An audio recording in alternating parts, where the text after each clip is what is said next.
So I just got my hands on the Xiaomi's cheapest phone you can buy right now, brand new, the Redmi A3 from early 2024. First things first, the unboxing feels like any other phone in this price point. You get the phone, a USB-C charging cable, and the user manual.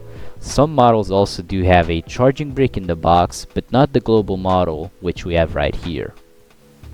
Moving on to the performance, this phone has an 8-core MediaTek Helio P35. Now what this means, in simple terms, is that it will run any social media without issues. But gaming is a bit tricky on this phone as it's not very powerful.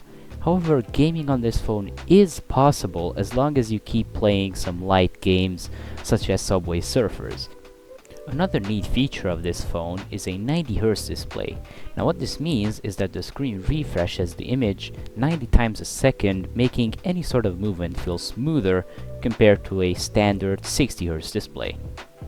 Now the software of this phone is the latest Android 14, and there are planned updates for 2 more years for this phone, making it somewhat future-proof if you do decide to keep this phone for a longer period of time. So moving on to the rear of the phone, we have this huge circular camera lens with the main 8-megapixel camera sitting right in the middle, along with the depth camera on the left and the flash on the right. Despite the resolution of the main camera being so low, it still produces decent photos with nice, beautiful colors if it has good lighting. However, the big problem comes with zoom photos as it struggles to keep the detail when you zoom in fully. As you can see, it really loses a lot of quality. The video quality is actually quite bad. Even though it is 1080p, it has pretty bad details if you zoom in, and colors are rather washed out. And the frame rate is stuck at 30 frames per second, unfortunately. The cameras also have no stabilization whatsoever, and in this clip you can kind of see how noticeable it is with normal walking, as well as with running with the phone, how noticeable every step you take is. Now, this isn't a huge flaw, but you should keep it in mind if you ever do take your phone to do some videos outside. But cameras aside, can we take a moment to appreciate the look of this phone? Maybe not everyone likes the crazy huge circle camera bump of this phone, but in all honesty, it looks really unique in a good way. You don't really see every other phone looking like this one. Now this model right here is the Star Blue model with glass back, but there's also a Midnight Black model which also has glass back panel, as well as a Forest Green one which has an Eco Leather back panel. Personally, I really like the premium feel of the glossy glass which this phone has, and somehow it does manage to hide fingerprints really well compared to any other glossy glass back phone that I have ever used. Definitely a plus for that.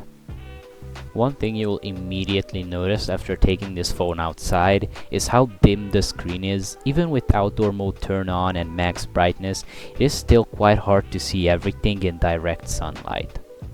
However, if you do move into a more shady place, the screen immediately becomes much easier to see. Now with outdoor mode turned on, obviously you can see pretty much everything on the screen without issues.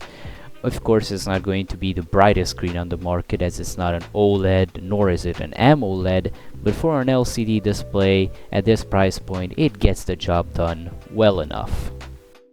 And so you don't feel like you're losing out on any AI features, this phone has preloaded Google Gemini Assistant on it. To get the full visual experience that this phone can offer, you should really do that indoors as the phone looks much clearer and you can see every detail this little phone has to offer. Keep in mind though, this still is a 720 display, and if you do look close enough you can see some loss in quality, but at first glance this phone looks really beautiful. Colors are vibrant and detail is good enough from a distance. This is a pretty good entry-level display. You could easily watch any sort of movies and shows on it without feeling like you're compromising in video quality in any sort of way. So my final thoughts on this phone. Should you buy it, and is it worth the money? Well, I do think that this phone is quite good for its price. Now obviously it's not going to be the best for every region, depends on your pricing, but for the very first phone, or for a phone for someone who is older or someone who doesn't need the best flagship performance, this is a very easily recommendable phone from Xiaomi that you should definitely consider buying.